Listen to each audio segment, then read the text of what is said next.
In the freezing, paranoia-drenched winter of 1952, the world was not merely divided, it was holding a knife to its own throat. The Second World War had ended only 7 years prior, leaving behind cities of rubble and a new, terrifying silence that hung over the geopolitical landscape. The mushroom clouds over Hiroshima and Nagasaki had dissipated, but their psychological fallout had permanently irradiated the thinking of the Soviet high command. Beside the thick, red brick walls of the Kremlin, Joseph Stalin and his circle of marshals looked at the map of the world and saw a noose tightening. To the west, the United States was not just a rival, it was an industrial titan that had emerged from the war with its factories intact and its economy booming. More importantly, it possessed a monopoly on the means of global delivery.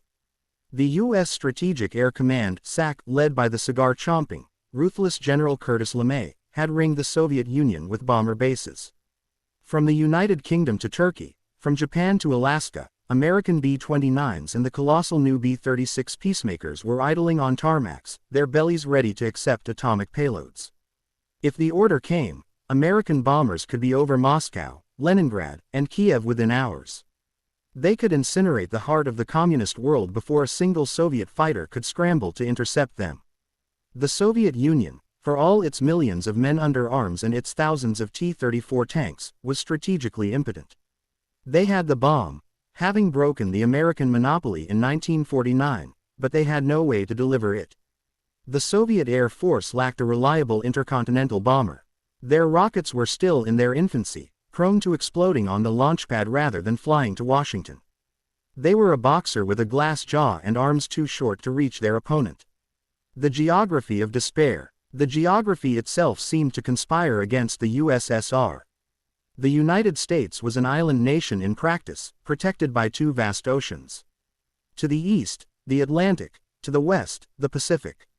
These were not barriers to the Americans, they were highways for the U.S. Navy, which reigned supreme.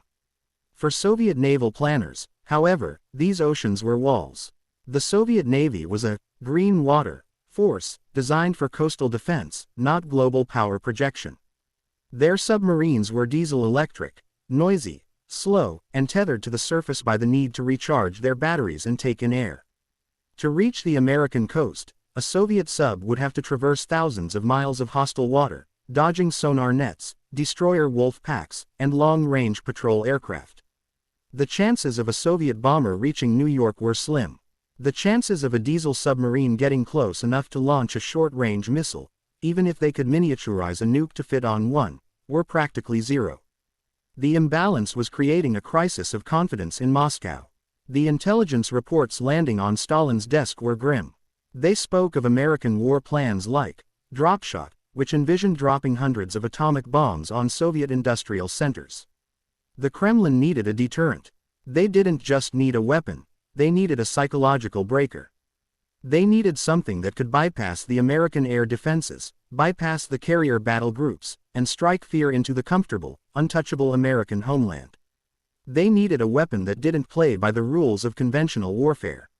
The asymmetric solution. Desperation breeds innovation, but in the high-stakes atmosphere of the Stalinist USSR, it also bred monstrosities. The directive went out to the closed cities and the secret design bureaus, the Shereshkas, where brilliant scientists worked under the watchful eye of the NKVD. Find a way to hit America. Use the physics. Ignore the ethics. The logic was cold and mathematical. If the Soviet Union could not compete with the U.S. Navy ship for ship, and if they could not match the U.S. Air Force plane for plane, they had to change the battlefield entirely. They had to exploit the one vulnerability that the United States could not armor, could not shoot down, and could not hide: its geography. America's greatest cities, New York, Los Angeles, San Francisco, Boston, were not hidden in the hinterlands. They were lined up along the coast, exposed to the sea, teeming with millions of people and the bulk of the nation's industrial capacity. The solution that began to take shape in the minds of Soviet engineers was not an aircraft or a rocket. It was something that would utilize the dark, crushing depths of the ocean where American radar couldn't reach. It was a return to naval warfare's most stealthy assassin, but scaled up to a magnitude that defied belief. They would not build a fleet to fight the Americans. They would build a single, underwater delivery system for the apocalypse. The proposal emerged from the intersection of nuclear physics and naval desperation.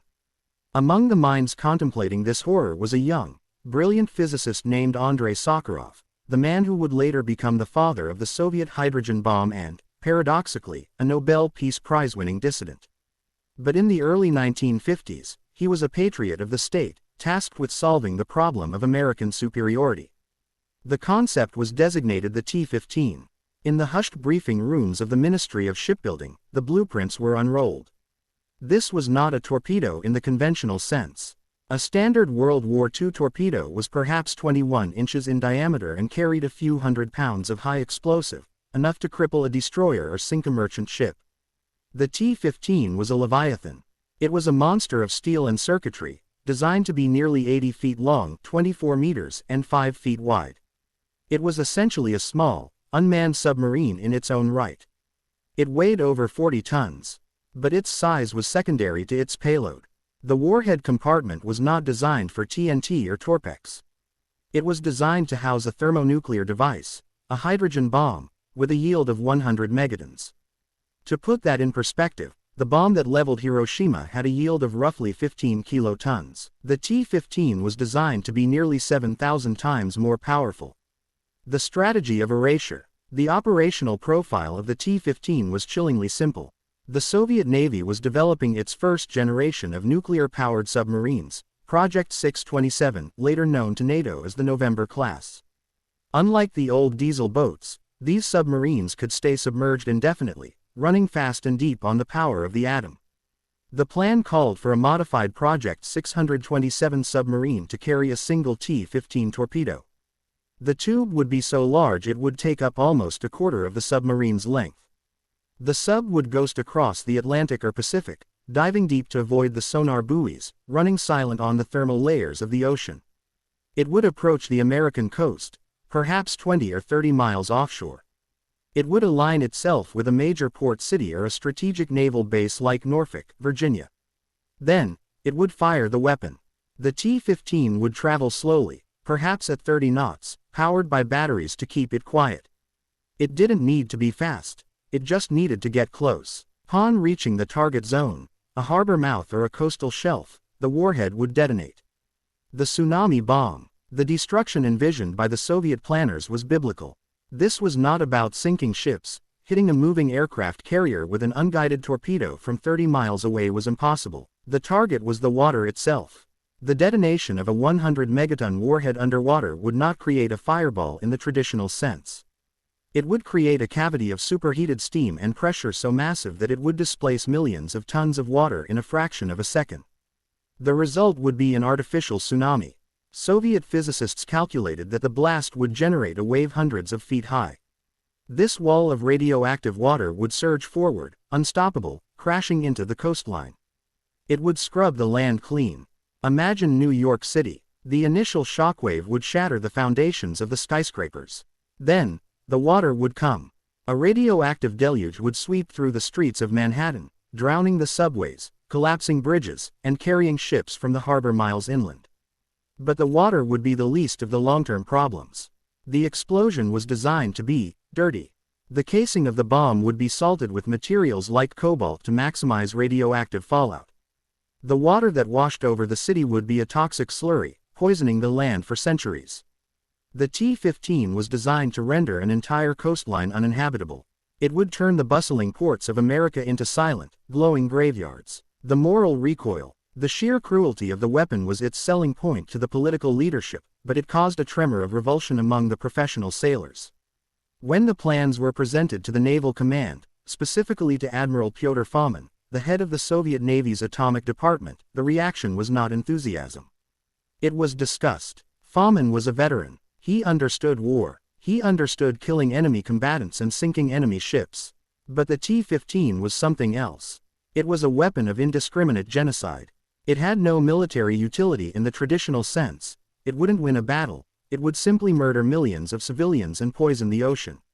"I am a sailor," Fomin reportedly told the scientists, his face pale as he looked at the diagrams of the coastline killer.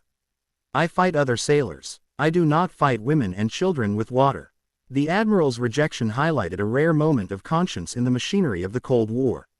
Even in the ruthless calculus of mutually assured destruction, the T-15 crossed a line. It was a weapon that didn't just defeat an enemy, it sought to erase the very environment in which they lived. However, the idea did not die with the admiral's objection.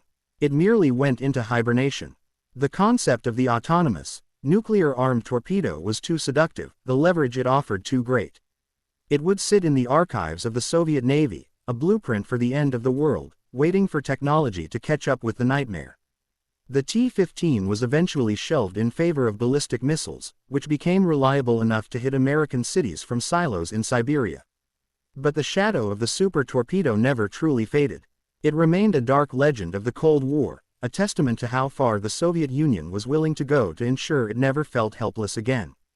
And decades later, in a new century, rumors of a new drone, the Poseidon, would suggest that the monster had only been sleeping. By 1953, the vague concept of a coastline-killing weapon had coalesced into hard engineering lines on a drafting table in Leningrad. The project was given the designation T-15, but to the men who worked on it, it was simply the Tsar of torpedoes. In the annals of naval warfare, the torpedo had always been a weapon of precision, a scalpel designed to sever the keel of a ship. The T-15, however, was a bludgeon. It was a weapon born of megalomania, designed not to fit the tactical realities of the ocean, but to force the ocean to submit to Soviet will. The dimensions were staggering. Standard torpedoes of the era, like the American Mark 14 or the Soviet Type 53, measured 21 inches (533 millimeters) in diameter and perhaps 20 to 24 feet in length. They were sleek, manageable cylinders that could be manhandled by a crew and loaded into tubes with a block and tackle. The T-15 was a monstrosity. It measured 1,550 millimeters in diameter, over 5 feet wide. It was nearly 80 feet long, 24 meters. It weighed roughly 40 tons. To visualize this, imagine a standard city bus. Now imagine that bus filled with high-density lead-acid batteries and electronics, streamlined into a steel cylinder, and capped with a thermonuclear warhead. This was not a weapon that could be stored on racks in a torpedo room. It was not a weapon that could be reloaded. It was a structural component of the submarine itself. The Mule. Project 627. The existence of the T-15 dictated the design of the very first Soviet nuclear submarine. The Project 627 NATO reporting name, November class, was not originally conceived as a hunter-killer designed to stalk American aircraft carriers. In its initial genesis, it was built solely as a delivery truck for the T-15. Soviet naval architects were forced to design the entire submarine around the weapon. The bow of the Project 627 was blunt and bulbous, lacking the sonar arrays that would later become standard. Instead, the entire front section of the submarine was dominated by a single, colossal launch tube. It was a one-shot weapon system. The submarine would leave the base at Severodvinsk, travel thousands of miles under the ice and through the Atlantic, carrying this single, 40-ton beast. There were no backups. There was no second salvo. The tactical doctrine was suicidal in its simplicity.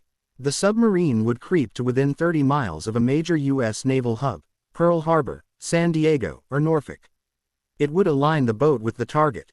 Then, using a blast of compressed air that would shudder through the entire hull, it would eject the T-15. Once the weapon was away, the submarine was effectively disarmed.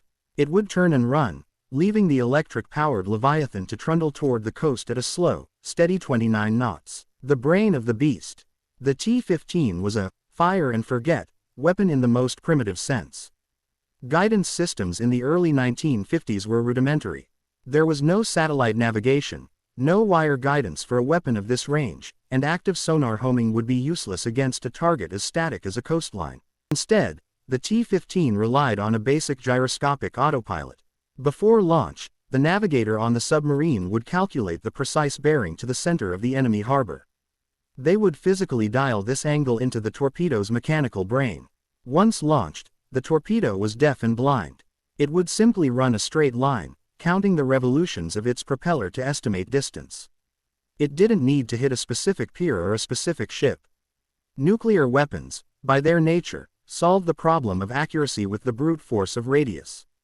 If the T-15 drifted a mile to the left or right over its 30-mile run, it didn't matter. When the fuse timer hit zero, the geography of the target area would simply cease to exist.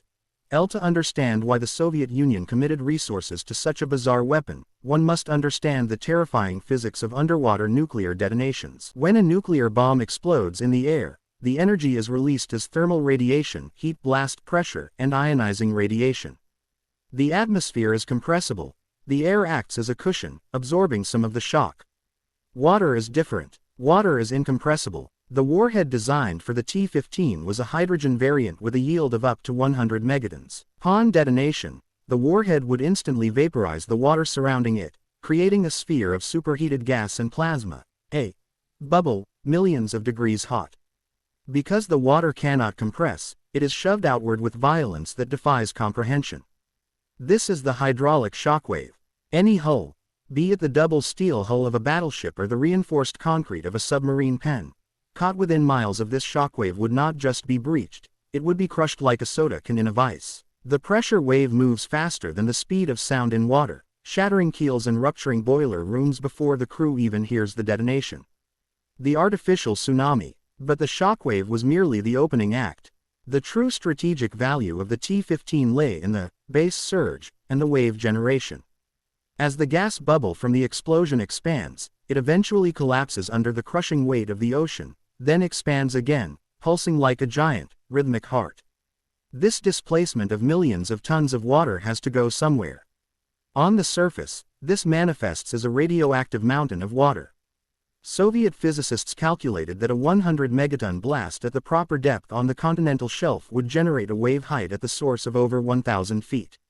By the time this wave traveled the 10 or 20 miles to the coast, it would have settled into a wall of water perhaps 100 to 300 feet high, moving at jetliner speeds. This was not a natural tsunami, which is a long wavelength energy transmission.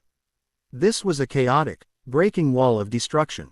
Imagine the port of Norfolk, home to the U.S. Atlantic Fleet. The horizon would suddenly darken.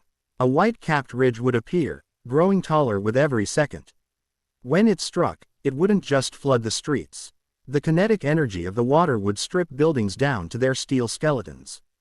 Aircraft carriers docked at the piers, ships weighing 80,000 tons, would be lifted up and thrown inland like toys in a bathtub. They would be deposited in the ruins of the city blocks, miles from the harbor. The port facilities, the dry docks, the cranes, the fuel depots, would be erased. In a single instant, the naval power of the United States would be washed away. The poisoned earth. If the shockwave broke the ships and the wave broke the city, the aftermath would break the future. The T-15 was designed to detonate underwater, which is the dirtiest possible way to use a nuclear weapon. In an airburst, the radioactive particles are lofted into the stratosphere and dispersed globally. In an underwater burst, the radiation interacts with the salt, the sodium, and the magnesium in the seawater. The explosion creates a phenomenon known as the base surge, a rolling, donut-shaped cloud of radioactive mist and water droplets that moves outward from the epicenter. This mist is heavier than air.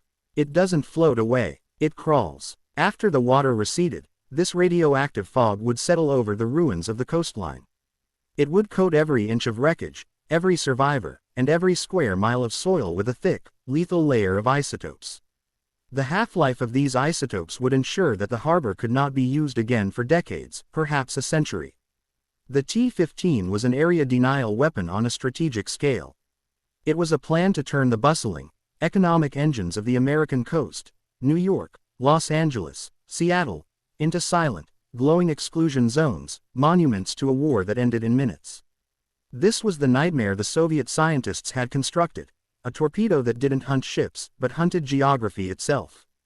To understand the seductive logic of the T-15 torpedo, one must first understand the sky above the North Pole in the mid-1950s. From the perspective of the Kremlin, the atmosphere was not a highway, it was a wall.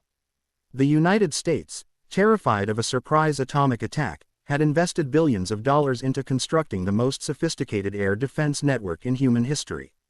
This was the era of the DEW line, distant early warning, a string of radar stations stretching across the frozen wastelands of Canada and Alaska. These electronic eyes scanned the horizon 24 hours a day, searching for the specific radar signature of Soviet bombers. If a Soviet Tu 4 inches Bull, or a Myazhishov M 4 inches Bison, bomber lifted off from an airfield in the Arctic Circle, American alarms would be ringing before the pilots had even finished their coffee. Within minutes, squadrons of jet interceptors, F-86 Sabres and F-89 Scorpions, would be scrambled to meet them. The mathematics of air warfare were heavily stacked against the Soviet Union. Their bombers were slow, loud, and vulnerable. To reach a target like New York or Washington, D.C., a Soviet bomber crew would have to fly through a gauntlet of flak, surface-to-air missiles, and enemy fighters for thousands of miles. The attrition rate was calculated to be nearly 100%. They might launch 100 bombers, perhaps one would get through. And in the game of nuclear poker, perhaps, was not a strategy. It was a suicide note. Soviet military planners sat in smoke-filled rooms in Moscow, staring at the map of North America, frustrated by the realization that the front door was locked, bolted, and guarded by a pit bull. The underwater back door. But while the Americans were watching the skies, they were, at least in the early 1950s, remarkably deaf to the oceans. The science of underwater detection, SOSUS, sound surveillance system, was still in its infancy. The Atlantic Ocean is a chaotic acoustic environment, filled with the noise of commercial shipping, whale songs, seismic shifts, and storm fronts. To the Soviet strategists, this noise was cover. The T-15 represented the ultimate asymmetric solution. It was the backdoor key. The logic was elegantly simple. The Americans were building a shield against arrows coming from above. So, the Soviets would slide a knife under the ribs from below. A submarine carrying a T-15 did not need to be fast. It did not need to fly high. It simply needed to be quiet. It could crawl along the continental shelf, hiding in the thermal layers of the ocean that confuse sonar. It could bypass the radar stations entirely. The DU line could not see underwater. The interceptor jets could not shoot at what they could not find. This capability shifted the paradigm of the Cold War. It meant that the United States could no longer rely on its geographic isolation or its air superiority. The threat was no longer 30,000 feet up, it was 300 feet down. The psychology of the ultimate threat. However, the strategic value of the T-15 went beyond mere delivery. It was a psychological weapon designed to exploit the specific fears of the American public. Nuclear strategy is a dark art of communication. You build weapons not necessarily to use them, but to send a message. The message of a standard atomic bomb is, we can destroy your military. The message of the T-15 was, we can erase your civilization. Soviet political officers understood that the United States was a maritime nation. Its wealth, its culture, and its population were concentrated on the coasts.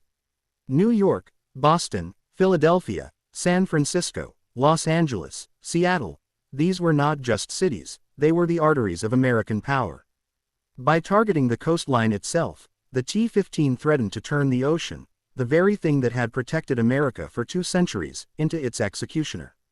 This was the concept of counter-value, targeting taken to its most extreme conclusion. Counter-force means targeting enemy missile silos and bases. Counter-value means targeting their cities, their economy, and their people. The T-15 was the ultimate counter-value weapon. It was designed to hold the American population hostage. The logic in the Kremlin was that if the Americans knew that a single Soviet submarine could turn the eastern seaboard into a radioactive swamp, they would never dare to launch a first strike. The T-15 was not a weapon of war, it was a weapon of mutually assured destruction, before the term had even been coined. It was a guarantee that if the Soviet Union burned, the United States would drown. The asymmetric equalizer. For a nation that felt technologically inferior, the T-15 was the great equalizer. It didn't require complex guidance systems, which the Soviets lacked. It didn't require high-altitude jet engines, which were prone to failure. It didn't require precision. It was a brute force answer to a high-tech problem. It allowed the Soviet Union to look the United States in the eye and say, you may control the air, you may have more money, and you may have better radar. But we have a monster in the basement, and we have the key. To the generals and marshals who signed off on the project, the T-15 was a stroke of genius. It was efficient, it was terrifying, and on paper, it was unstoppable. But military history is littered with weapons that looked perfect on paper. And as the naval architects began to work out the actual mechanics of the attack run, they realized that the T-15 had a price, and that price would be paid by their own sailors. There is a cold reality in naval warfare: range is life. The farther away you can stand from your enemy while still hitting them, the longer you survive. The T-15 torpedo had a fatal flaw in its geometry. Because it was electric-powered, to keep it quiet and maximize the weight available for the warhead, its range was pitifully short. Estimates varied, but the functional combat range was likely between 25 and 30 miles, 40 to 50 kilometers. In the vastness of the Pacific or Atlantic, 30 miles is nothing. It is point-blank range. To launch the weapon, the Soviet submarine would not be able to sit safely in the deep ocean. It would have to cross the continental shelf. It would have to navigate through the shallow, congested waters of the coastal approaches. This was the red zone. American coastal waters were not empty. They were patrolled by Coast Guard cutters, destroyers equipped with active sonar, and anti-submarine aircraft dropping sonobuoys. The seabed was being wired with magnetic anomaly detectors and hydrophones. The Soviet captain would have to take his massive, lumbering submarine, compromised in its handling by the giant torpedo tube in its nose, and sneak it into the most heavily defended waters on Earth. He would have to get within visual sight of the American coastline. The blast radius dilemma, but getting in was only half the problem. The real horror lay in what happened after the trigger was pulled. Let us recount the physics. The T-15 carried a 100 megaton warhead. The blast radius for the shockwave of such a device in water is immense. The lethal pressure zone for a submerged hull extends for miles. The resulting tsunami and base surge would churn the ocean for tens of miles around the epicenter. The torpedo traveled at roughly 29 knots. The submarine, turning to flee, could perhaps make 30 knots if it pushed its reactors to the breaking point. The math didn't work. If the torpedo was set to detonate upon reaching the harbor, a run of perhaps an hour, the launching submarine would still be well within the danger zone. Even if the shockwave didn't crush the submarine's hull instantly, the acoustic violence of the explosion would shatter delicate internal machinery, rupture cooling lines, and likely concuss the crew to death. Furthermore, the detonation would turn the ocean into a chaotic, boiling cauldron of radioactive water. A submarine relies on consistent water density for buoyancy. In the aerated, turbulent froth following a megaton-class explosion, a submarine might simply lose buoyancy and tumble into the abyss, or be thrown toward the surface to be battered by the debris of the very city it had just destroyed. The naval architects in Leningrad ran the calculations again and again. They used slide rules and early computers, hoping to find a margin of safety. They found none. The conclusion was stark. The launch platform was disposable. The T-15 was a kamikaze weapon. The mutiny of the mind. This realization did not stay contained in the design bureaus. In the tight-knit community of the Soviet submarine service, rumors travel faster than orders. The Soviet submariners were hard men. They were accustomed to bad food, cramped quarters, radiation leaks, and the constant peril of the sea. They were willing to die for the motherland in battle. They were willing to fight destroyers, hunt carriers, and take risks. But they were not willing to be meat. There is a profound psychological difference between a dangerous mission and a suicide mission. A soldier fights with the hope of survival. A martyr fights with the certainty of death. The Soviet Navy was a professional military force, not a death cult. As the nature of the T-15 mission leaked out, in hushed conversations in the mess halls of Severodvinsk and Polyarny, morale began to crack. The idea that the pride of the fleet, the cutting-edge nuclear submarines, were being built as glorified coffins was an insult to the sailors' professionalism. "We are not cattle," one captain reportedly complained to his political officer. "You are asking us to swim into a furnace and close the door behind us." The admirals stand. The resistance wasn't just from the enlisted men. It reached the highest levels of the Admiralty. Admiral Nikolai Kuznetsov, the commander-in-chief of the Navy, and Admiral Pyotr Fomin, the head of the nuclear section, looked at the T-15 with professional disdain. To them, a ship was a sovereign piece of Soviet territory, a fighting unit meant to project power and return home. The T-15 turned a submarine into a single-use ammunition clip. Admiral Fomin was particularly vocal. He argued that the weapon was technically unsound and morally repugnant. He pointed out that sacrificing a nuclear submarine, which cost a significant percentage of the national GDP, to launch one torpedo was strategic insanity. What if the torpedo malfunctioned? What if it hit a sandbar? You would have thrown away a billion-ruble asset for nothing. This is not naval warfare, Fomin argued in a closed session of the Defense Council. This is terrorism with a suicide vest. The death of the idea. The combination of the technical impossibility of escape and the furious pushback from the Navy eventually sealed the T-15's fate. The Soviet leadership, ruthless as they were, realized that they could not build a fleet around a weapon that their own sailors viewed with horror. A crew that believes it is already dead is a crew that will not fight effectively. The risk of mutiny, or simply of captains refusing to execute the order in the final moment, was too high. Furthermore, technology was moving on. By the mid-1950s, rocket science was advancing rapidly. The R-7 Semyorka, the world's first intercontinental ballistic missile (ICBM), was nearing completion. Missiles offered the same strategic result, the destruction of American cities, without requiring a submarine to sail into a death trap. The T-15 project was quietly downgraded. The first nuclear submarine, the K-3 Leninsky Komsomol, was redesigned. The massive torpedo tube was removed, replaced by standard torpedo tubes and later, ballistic missiles. The monster was slain not by the Americans, but by its own impracticality.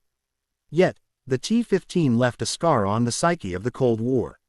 It proved that in the pursuit of security, nations were willing to consider weapons of absolute madness. It was a glimpse into the abyss, a reminder of a time when the survival of the human race hinged on the friction between a slide rules calculation and a sailor's conscience. The T-15 was gone, but the fear that spawned it, the fear of total annihilation, remained, pulsating in the dark waters, waiting for the next nightmare to be born. By 1954, the T-15 project had moved from the theoretical vacuum of the physics laboratories to the harsh, salt-crusted reality of the naval dockyards. And it was here, where rubber met road and keel met water, that the dream of the super torpedo began to fracture. The resistance did not begin with a shout, but with a murmur. It started in the design bureaus of Leningrad, now St. Petersburg, and the closed naval cities of the Arctic. The men tasked with turning this apocalyptic vision into a working machine were some of the finest engineers in the Soviet Union. They were pragmatists. They dealt in drag coefficients, battery life, and hydraulic pressure. And the more they looked at the T-15, the less they saw a weapon, and the more they saw a disaster waiting to happen. The primary pushback came from the Soviet Navy's uniformed leadership. These were men like Admiral Nikolai Kuznetsov, a hero of the Great Patriotic War who had rebuilt the Soviet fleet from the ruins of 1945. Kuznetsov and his staff were blue water sailors. They believed in a balanced fleet, cruisers, destroyers, and submarines working in concert to challenge the West. To them, the Project 627 submarine, the carrier for the T-15, was an abomination. It was a freak ship, a vessel so specialized it was useless for any other purpose. Because the torpedo tube was so massive, taking up the entire bow section, the submarine had no standard sonar array. It had no torpedo tubes for self-defense. It was blind, deaf, and toothless against enemy destroyers. "You are asking us to build a billion-ruble suicide vest," one senior captain reportedly remarked during a closed-door strategy session. "If the American destroyers find us, and they will find us in the shallow water, we cannot shoot back. We can only die." The engineering dead end. Beyond the tactical suicide, the engineers began to expose the terrifying fragility of the T-15's guidance system. In the digital age, we take precision for granted. We are used to GPS-guided munitions that can fly through a specific window. But in the mid-1950s, guidance was analog, mechanical, and prone to drift. The T-15 relied on gyroscopes to keep it on a straight path. But gyroscopes are sensitive instruments. Over a run of 25 or 30 miles, even a fraction of a degree of drift would send the torpedo veering off course. The engineers pointed out the geography of American harbors. The entrance to Pearl Harbor is narrow. The Chesapeake Bay, leading to Norfolk, is full of shoals and sandbars. If the T-15 drifted half a mile to the left, it wouldn't detonate in the deep channel required to create the wave.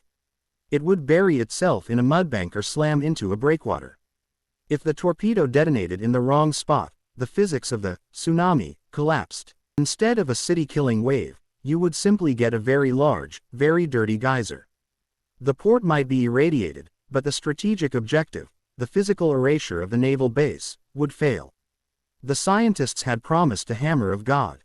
The engineers realized they were building a blind unguided rocket that had a high probability of hitting nothing but sand.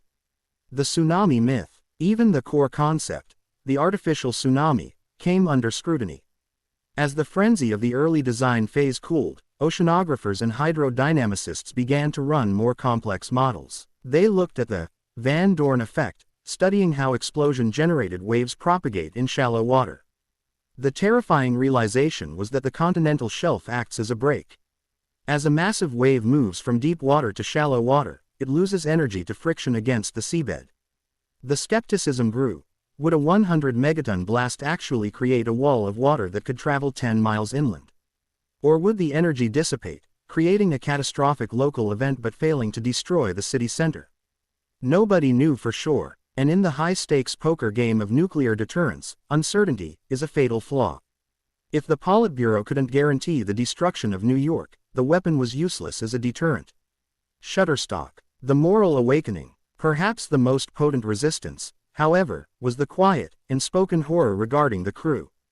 Following the death of Stalin in 1953, the grip of terror that had silenced dissent began to loosen slightly. The thaw under Khrushchev allowed for a modicum of rational debate. Admiral Pyotr Fomin, the head of the Navy's atomic section, became the voice of conscience. He knew the submarine crews. He knew the training required to operate a nuclear reactor at sea. These were the elite of the Soviet military, men with years of technical education. The T-15 operational plan required these men to pilot their ship into a trap from which escape was statistically impossible. The blast radius calculations were undeniable.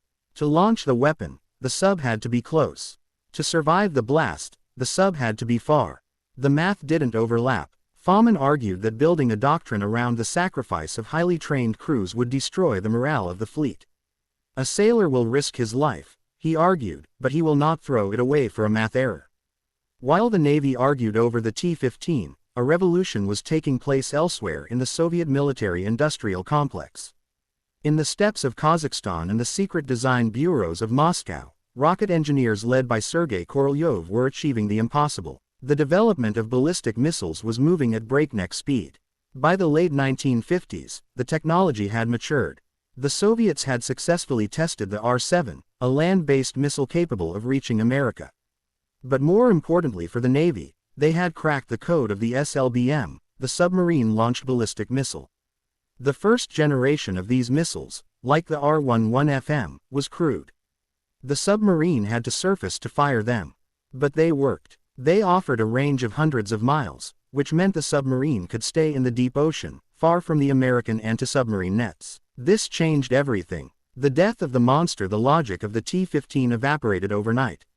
Why send a submarine to within 20 miles of the enemy coast, risking detection, destruction, and the lives of the crew, to launch a clumsy, unguided torpedo, when you could sit 500 miles away in the safety of the open ocean and rain fire from the sky?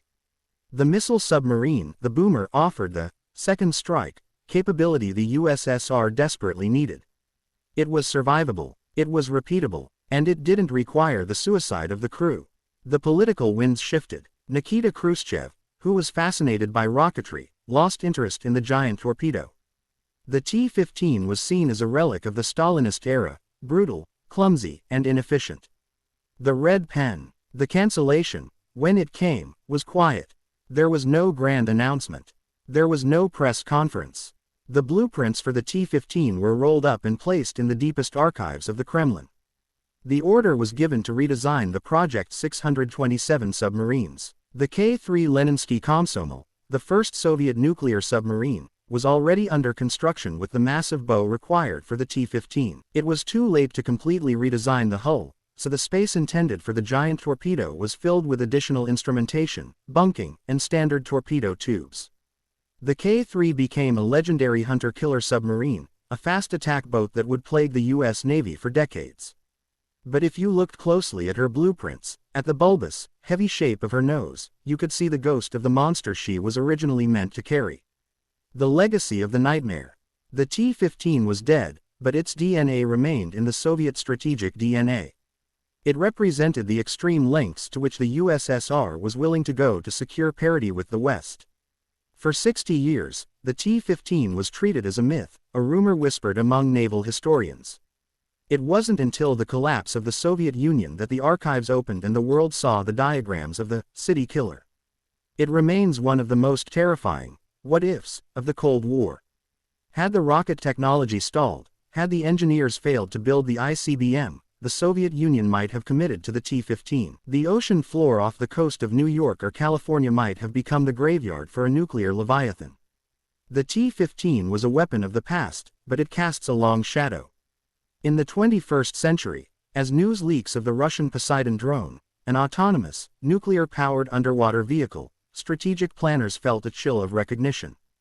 The concept of the Coastline killer had not been destroyed, it had merely been sleeping, waiting for technology to catch up to the nightmare. The T-15 Super Torpedo was officially cancelled, its blueprints sealed in the archives of the Soviet Ministry of Defense, classified under layers of obsolescence and embarrassment. But a physical project may be cancelled, while an idea lives on, casting a long shadow over the strategic thinking of a superpower. The T-15 was one such idea, a monument to the terrifying desperation that defined the early, unbalanced years of the Cold War. The entire episode served as a clinical, horrifying case study in asymmetric warfare. The Soviet Union could not match the West pound for pound, tank for tank, or aircraft carrier for aircraft carrier. Therefore, they sought what military strategists call the Great Equalizer, a single, overwhelming capability that negates the enemy's strength through unconventional means. For a few, T-15 was viewed by the most ruthless elements of the Politburo as that very equalizer. It was born from the specific terror of the bomber gap, the crushing realization that America could deliver mass destruction to Moscow while Moscow could do little more than rattle a saber at Washington. The T-15, flawed and suicidal as it was, achieved its strategic aim before it was even built. It demonstrated the USSR's capacity for extremity. It proved that Soviet engineers and planners were willing to think outside the bounds of traditional warfare, even if it meant sacrificing the rules of ethics, physics, and human decency. The new calculus of annihilation. The legacy of the T-15 was not merely the large, empty space in the bow of the first Project 627 submarine. It fundamentally changed the psychological calculus of deterrence. It introduced two concepts that became hallmarks of Soviet strategic thought for the next half-century: area denial and the unanswerable threat. The doctrine of area denial. Standard military doctrine aims to defeat the enemy's forces. But the T-15 was not interested in defeating the American Navy, it was interested in destroying the infrastructure that supported it. The idea of using a salted, high-yield thermonuclear device underwater was the ultimate realization of area denial. If the explosion was successful, the naval base at Norfolk, Virginia, would not simply be sunk or bombed, it would be poisoned. The radioactive fallout, mixed with sea spray, would ensure that the harbor, the docks, the repair facilities, and the miles of surrounding coastal land would be unusable for decades. No ship could dock, no sailor could live there, and no economy could function. This thinking was revolutionary and deeply disturbing. It shifted the goal of nuclear conflict from punishment to environmental erasure. It said, in effect, we may not be able to conquer you, but we can ensure that the territory you value most will be rendered worthless. The unanswerable threat. The second concept was the T-15's inherent stealth. In the 1950s, the USSR lacked the sophisticated reconnaissance and satellite systems the US possessed. The T-15 was the perfect weapon for a nation operating under a veil of strategic uncertainty. Once a Project 627 nuclear submarine slipped out of its Arctic port, it vanished into the noise of the deep ocean. There was no way for the Americans to know if the sub was carrying a conventional warhead or a single, 100-megaton coastline killer. This strategic ambiguity was immensely valuable. It created a constant, low-level anxiety in every coastal naval command. Was the ghost of the T-15 out there? Was the threat real? This fear was the true power of the abandoned project. The weapon did not need to enter service, it only needed to exist as a plausible, final option, in the Soviet arsenal. It reinforced the understanding that in the nuclear age, the ultimate strategic goal was not victory, but the guarantee of mutual ruin. A lesson learned in blood and iron. The ultimate lesson of the T-15 was a technical one, and it was paid for not in money, but in the near mutiny of the submarine fleet. The flaw, the impossible close-range requirement that demanded the sacrifice of the launching submarine, was the project's undoing. But the failure led to a critical refinement in Soviet weapon doctrine: standoff range. The abandonment of the T-15 was directly proportional to the rapid embrace of SLBM's submarine-launched ballistic missiles. The engineers who had struggled with the T-15's clumsy, close-range guidance immediately understood the brilliance of the missile alternative. Safety. Missiles allowed the submarine to fire from hundreds of miles away, in the relative safety of the deep, blue water. The crew was no longer on a suicide mission. Survivability. The submarine could launch its salvo and escape, providing the USSR with a reliable second strike capability, the foundation of true nuclear deterrence. Accuracy. While 1950s torpedo guidance was dubious, 1950s ballistic missile guidance, though crude, was precise enough for a city-sized target. The T-15 proved that brute force alone was insufficient. The ultimate weapon wasn't the biggest, dirtiest warhead, it was the one that could be delivered without destroying the person delivering it. The engineers and admirals had successfully pushed back against the ideologues, proving that operational reality must always trump political fantasy. The return of the nightmare. For decades, the T-15 was little more than a dark legend, a sidebar in the history of nuclear submarines. It was a project relegated to the era of primitive, massive weapons, a stepping stone between the atomic bomb and the refined science of ICBMs. However, the idea, rooted in the core concept of area denial, never truly died. When the Soviet Union collapsed and the archives were opened, the world saw the T-15 for what it was: the first weapon designed not just to destroy a target, but to erase a coastline. And in the 21st century, the ghost of the T-15 returned. The Russian Federation's later development of the autonomous, nuclear-powered underwater vehicle, the Poseidon STATUS-6, is seen by many defense analysts as the philosophical successor to the T-15. The Poseidon is essentially an unmanned, nuclear-armed torpedo drone, capable of intercontinental range. Its proposed mission is hauntingly familiar: detonate a high-yield weapon off an enemy coastline, generating a radioactive tsunami designed to destroy naval bases and render vast coastal areas uninhabitable. The Poseidon solves the T-15's central flaw: the human problem. Because the Poseidon is unmanned, there is no crew to object, no morale to crush, and no need for the launch platform to escape. It can simply cruise toward the target and detonate, making the weapon perfectly disposable. The long arc of the T-15 project, from its desperate genesis under Stalin to its eerie reappearance in modern times, is a chilling reminder of the legacy of extreme thinking born during the Cold War. It teaches us that the strategic value of a weapon is often measured not by its technical success, but by the sheer, unblinking terror of its potential. The T-15 never fired a shot, but its blueprint forever stained the imagination of warfare. It was a symbol of the line that, once crossed, ensures that humanity can never truly win a war, only guarantee its own utter ruin.